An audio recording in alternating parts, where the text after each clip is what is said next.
Hello मेरे प्यारे दोस्तों, यह कहानी मन्नत एक अधूरी ख्वाहिश पार्ट 5 है। उम्मीद करती हूँ कि आपको मेरी कहानी पसंद आ रही होगी। चलिए हम इस कहानी में आगे बढ़ते हैं। जब मन्नत को होश आया तो उसने खुद को एक अनजान कमरे में पाया। कमरा पूरा अंधेरे में डूबा था। चारों तरफ सिर्फ सीलन और बंद हवा की घुटन थी। उसके हाथ पांव कसकर बांध दिए गए थे। कलाइयों पर रस्सी इतनी टाइट थी कि खून सूखकर जम चुका था। मुंह में ठूसा हुआ कपड़ा उसकी सांसें तक रुक रहा था। चीख निकलनी चाहती थी मगर गले में ही घुट जा रही थी। उसकी आंखों में डर साफ झलक रहा था। माथे पर ठंडा पसीना बह रहा था, लेकिन मन्नत ने खुद को टूटने नहीं दिया। उसने अपनी धड़कन पर काबू पाने की कोशिश की।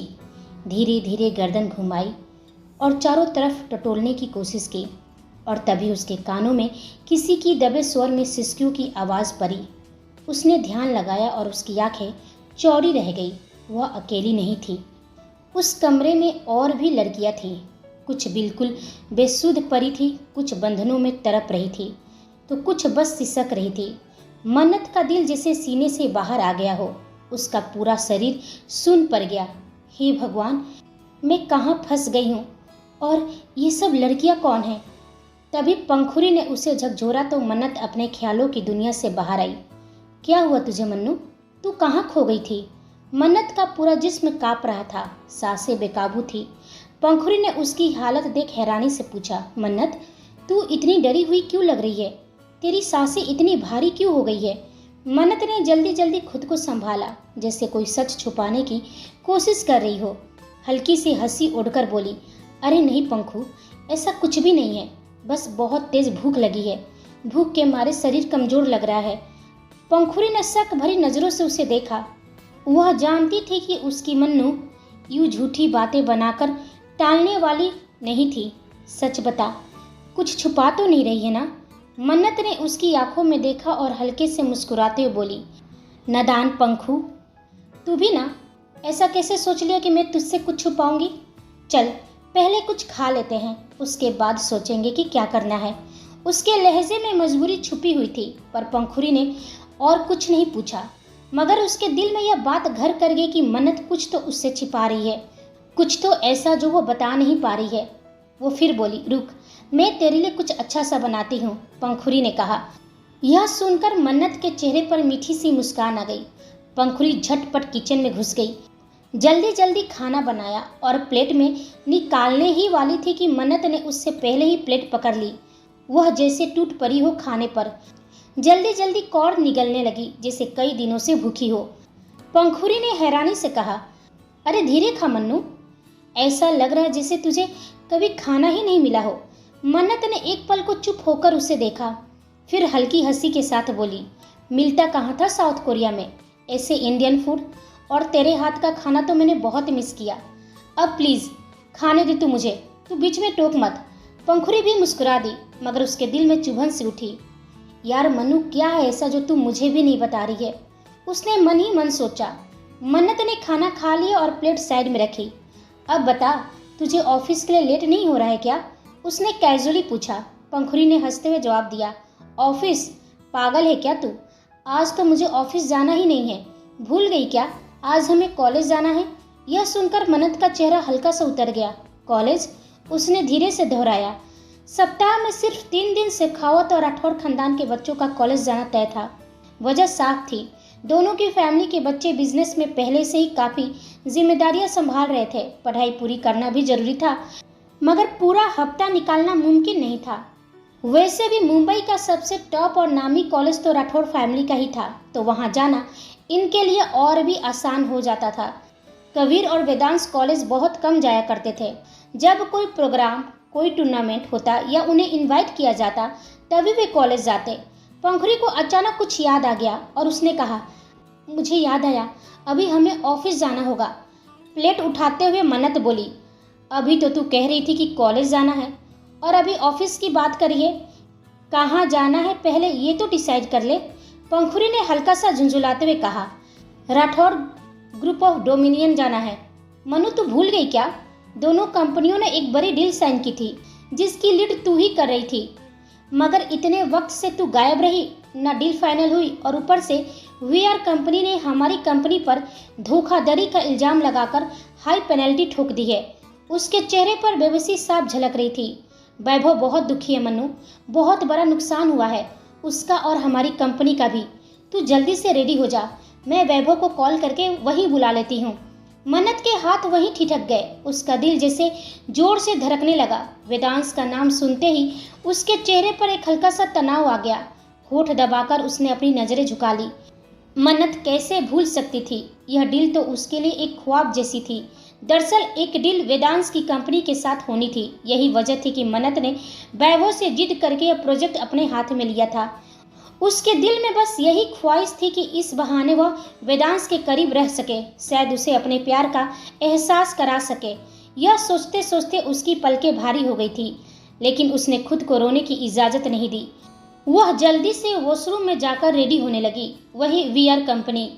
मीटिंग हॉल का दरवाज़ा खुला और वेदांश अपने हमेशा वाले ठंडे बर्फ जैसे एक्सप्रेशन के साथ अंदर आया। उसकी चाल और चेहरे पर सख्त भाव देखकर सबकी धड़कनें थम सी गई थी।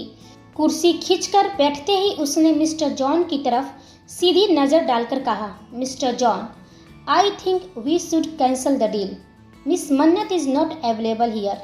That clearly shows she is not serious about this project, and if she is not serious then neither am आई।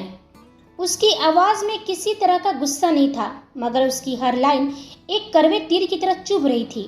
वेदांश ने आगे कहा, already because of this project our company has suffered huge losses.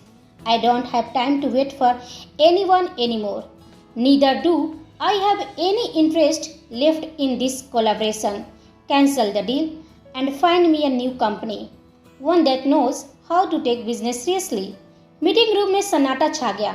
सबको लग रहा था मानो अभी अभी किसी ने बड़ा विस्फोट कर दिया हो। वेदांश के मुंह से जैसे ही कैंसिल द डील निकला, कियारा और सहानी के चेहरे पर हल्की सी मुस्कान तैर गई। दोनों के लिए यह किसी जीत से कम नहीं थी। वहीं कबीर का चेहरा एक्सप्रेशनलेस था और मयंक का चेहरा उतर गया। लेकिन वे अच्छे से जानते थे कि वेदांश का लिया हुआ फैसला बदलना आसान नहीं है। मिस्टर जॉन ने अभी हामी में सिर हिलाया ही था कि तभी मीटिंग रूम का दरवाजा अचानक खुला। अंदर आते ही वैभव ने कहा, sorry mister Vedansh, we are late, but give me just 1.5 hour. Mannat and Pankhuri are on the way. Mannat is coming. यह सुनते ही माहौल एक पल में बदल गया। कमरे की ठंडी हवा और भी भारी हो गई। कबीर, वेदांश, मयंक तीनों की आंखें चौड़ी हो गई।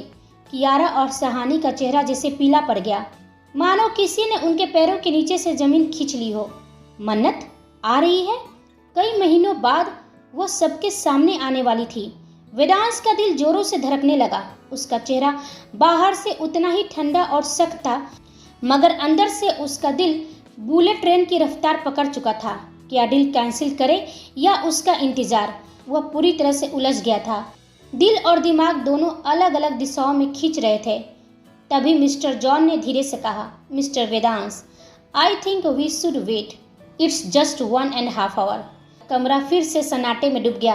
हर किसी की नज़र अब वेदांश पर थी कि वह क्या फैसला लेता है।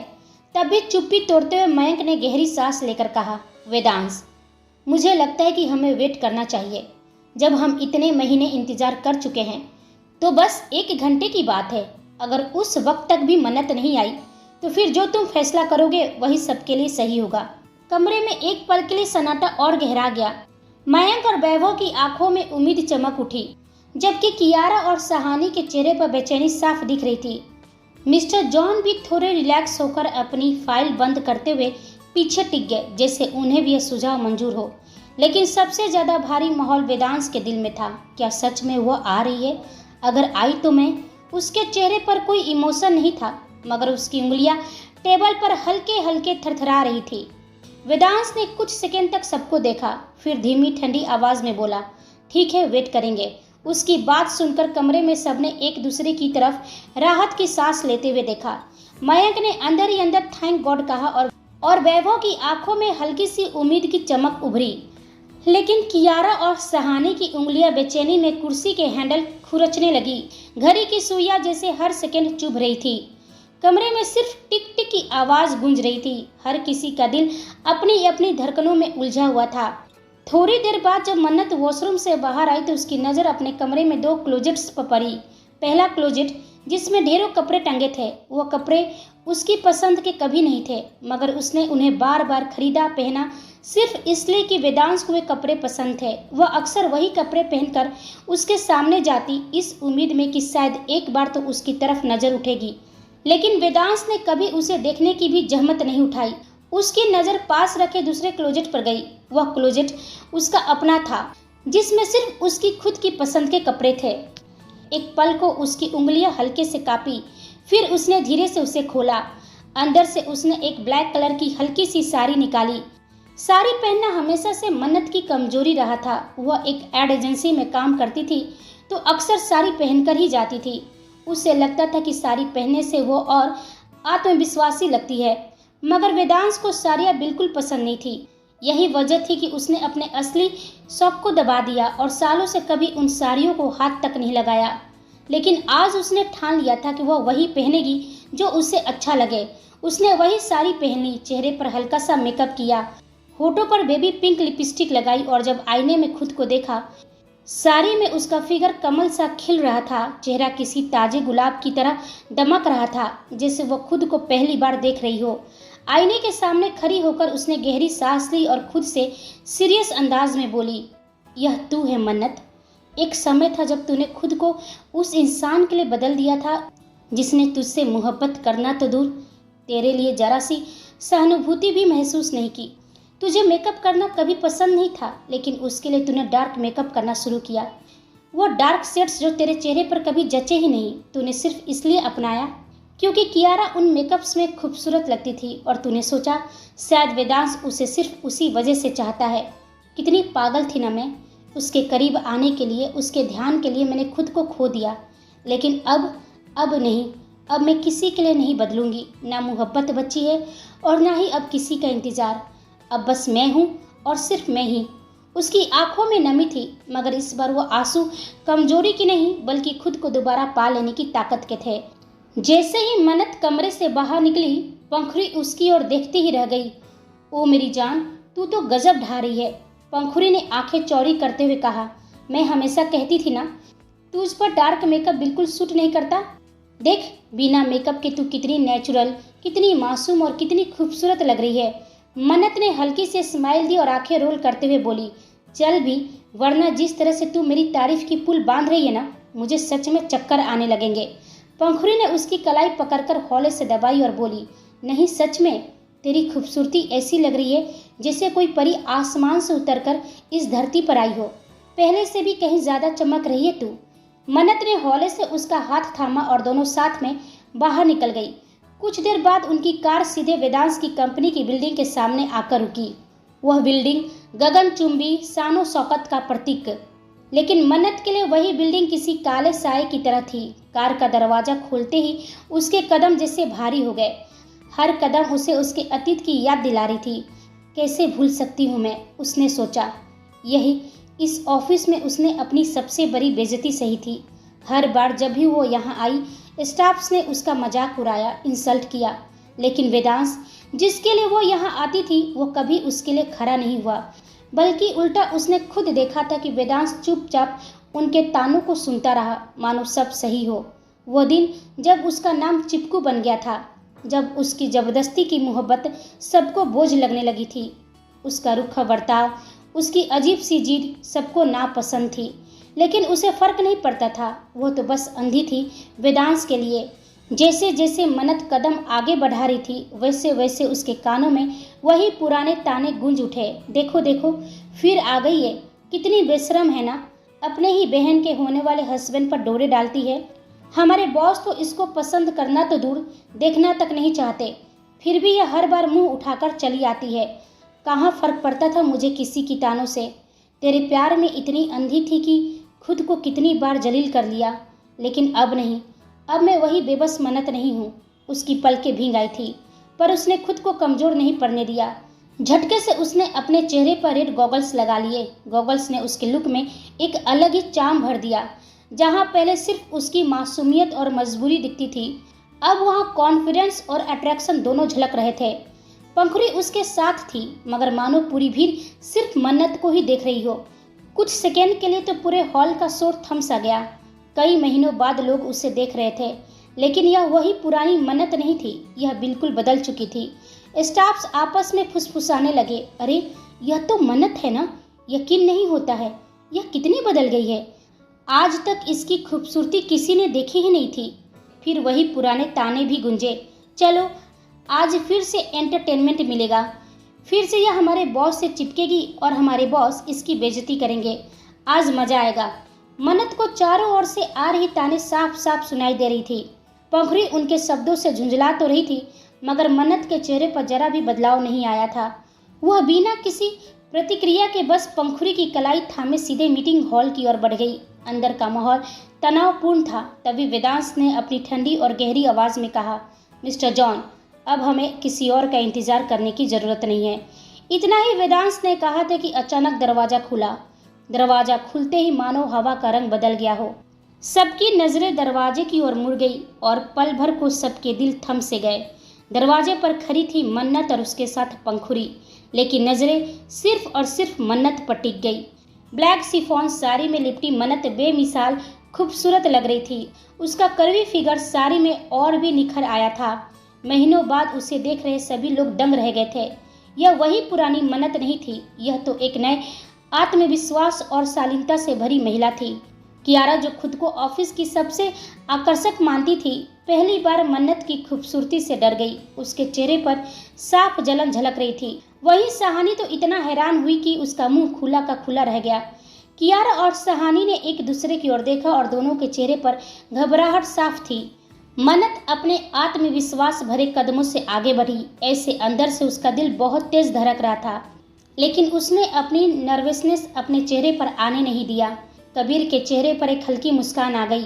कितने महीनों बाद वो अपनी बहन मन्नत को देख रहा था। मयंक भी उसकी वापसी से बेहद खुश था, लेकिन वेदांश का चेहरा वो हमेशा की तरह ठंडा और भावहीन था। उसके ब्लैक गॉगल्स के पीछे से कोई समझ नहीं पा रहा था कि वह मन्नत को देख भी रहा है या नहीं। वहीं वैभव भी था। मन्नत को इस अंदाज में देखकर वो हैरान था, लेकिन भीतर ही भीतर खुश था कि अब उनकी कंपनी बच जाएगी। मन्नत जैसे ही आगे बढ़ी, मिस्टर जॉन अपनी कुर्सी से खड़े हो गए और हाथ बढ़ाते हुए बोले, you are looking gorgeous miss Mannat. I must say I have never seen such a beautiful lady in my life. Mannat ने हल्की मुस्कान के साथ उनका हाथ थामा और कहा, थैंक यू मिस्टर जॉन, मुझे अपनी तारीफ सुनना अच्छा लगता है।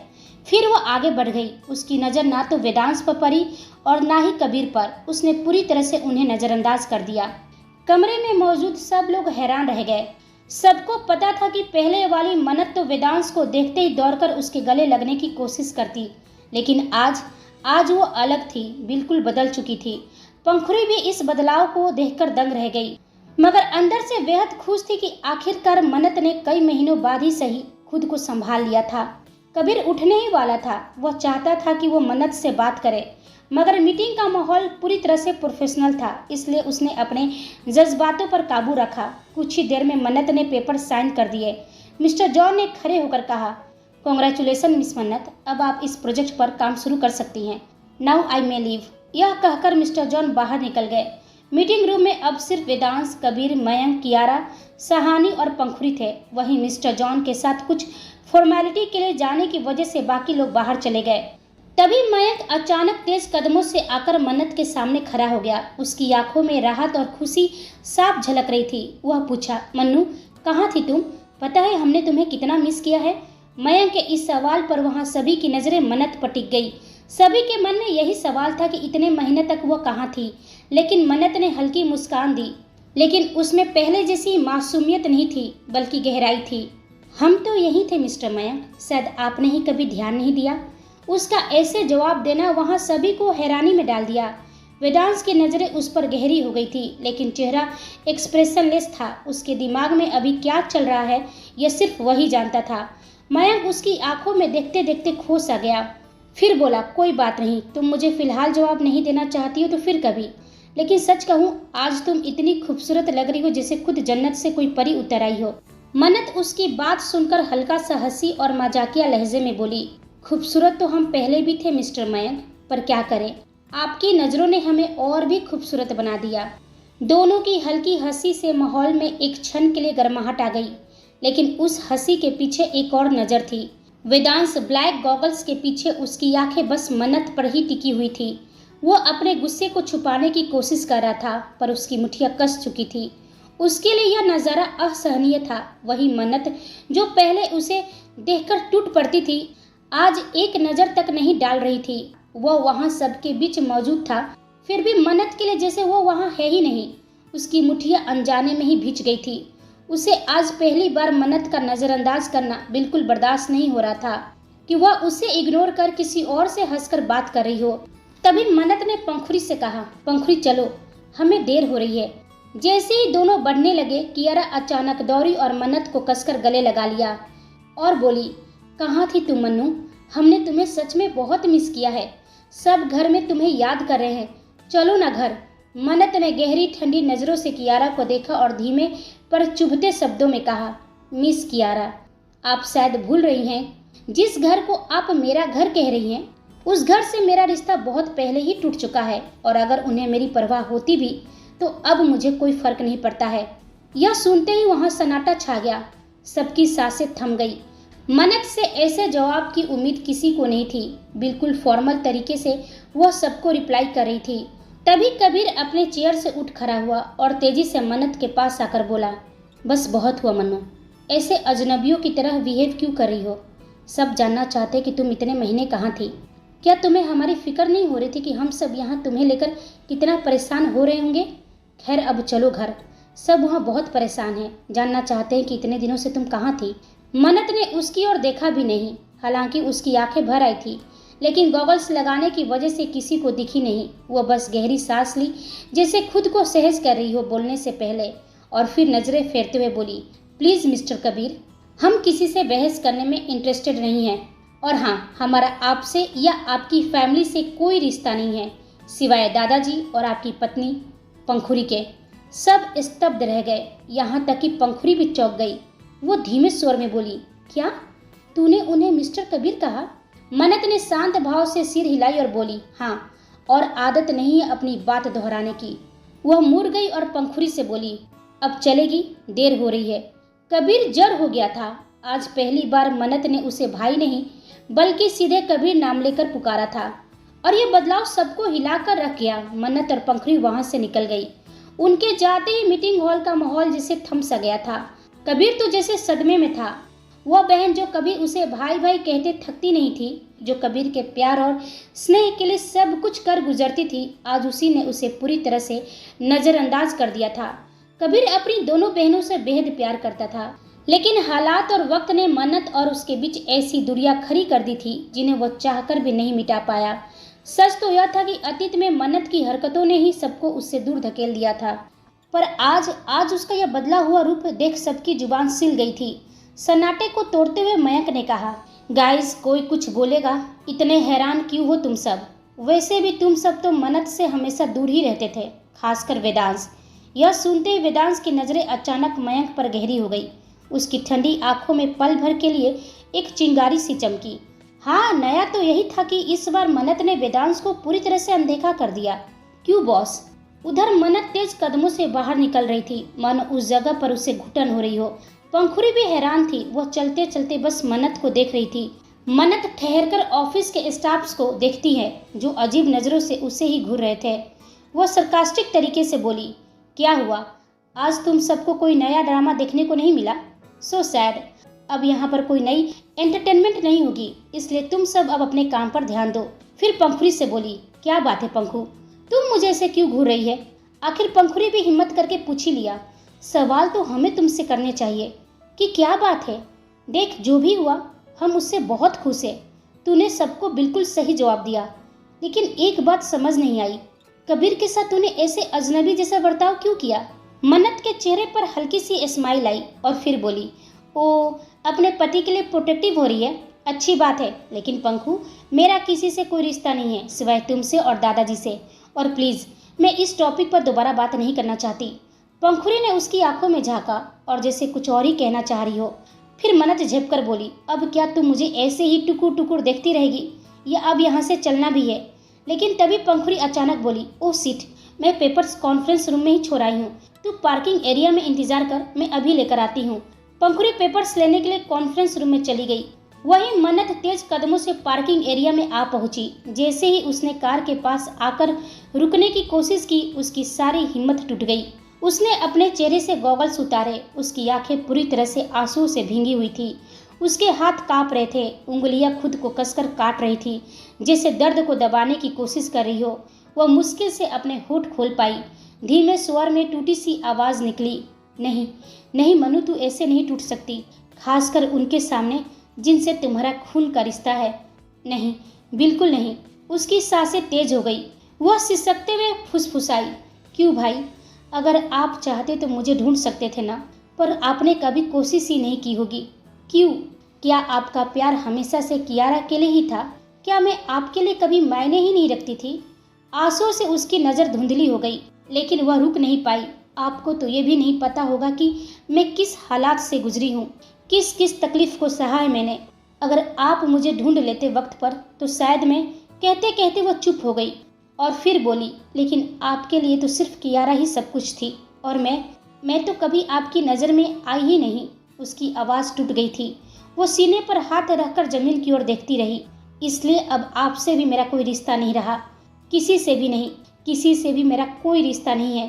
कहते कहते उसका सीना दर्द से भर उठा। एक पल के लिए लगा जैसे उसकी सांसें रुक जाएगी, लेकिन वह तुरंत अपनी आंखें पोंछती है, खुद को जबरदस्ती संभालती है और गहरी सांस लेकर चेहरा फिर से सख्त बना लेती है। क्या होगा कहानी में आगे? आखिर मन्नत के साथ ऐसा क्या हुआ है? क्यों करने लगी है वो सबसे नफरत? क्या वेदांश मन्नत का सच पता लगा पाएगा? यह हम सब जानेंगे अगले भाग में। तब तक आप हमारे चैनल के साथ बने रहिए। लाइक शेयर कमेंट और सब्सक्राइब करना बिल्कुल ना भूलें। आप सभी को मेरी कहानी सुनने के लिए धन्यवाद।